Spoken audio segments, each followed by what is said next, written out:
In this lesson, we're going to take a look at the MIB Transparency Compositing node. So this transparency node really does just what it says. It's able to take any of our mental ray base shaders and add the capability to include or calculate transparency into those shaders. So to use this, what we first need to do is take a look inside the Hypershade and then choose the actual material that we want to use. In our case, we'll use this blue Phong material, which is the material for this sphere back here.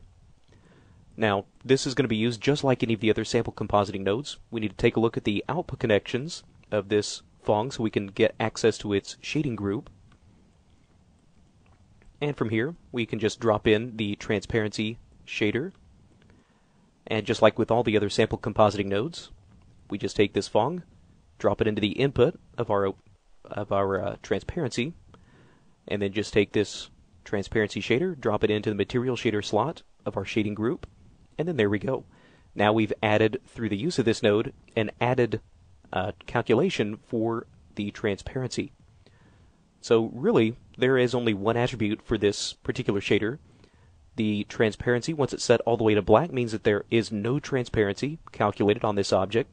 If we crank this all the way up to white, that means the transparency is now at full effect, and now we have no diffuse calculation happening at all on this object. So if I were to drop this down to sort of a halfway point, so this should be now partially transparent, you'll see that once the render is complete that our sphere is actually a little bit darker than it was before. So this is going to be actually a little bit better illustrated if I were to increase the transparency all the way and re-render. And we'll see the problem that we're going to be faced with. And once the render is complete, this problem should now start to become very obvious, and that is that instead of this sphere becoming transparent, which it should, instead we just wind up with this black hole where the sphere used to be.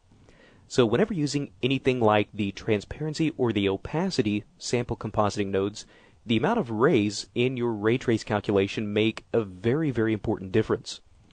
So if we take a look inside the render settings, and if using Maya 2009, you can jump over to the Quality tab, and if we scroll down to the Ray Tracing rays, you can see right now we only have one reflection and one refraction ray. So in our case, since this is a ray that is passing all the way through an object and then returning back to the camera, we're going to have to increase the number of refractions that occur. So in our case, let's increase the ray bounces to 2, and then we'll make sure that the max depth is set to the sum of these two numbers, so that way we get all the appropriate bounces. All right, so I'll just render this particular section now. And now that's fixed our problem. Where this black hole used to be, we now have this clean cutout of the sphere with no opacity whatsoever. Now you will, however, notice that the place where the sphere used to be, we actually are now cutting off all of the shadows, so the shadows are not being calculated behind this object.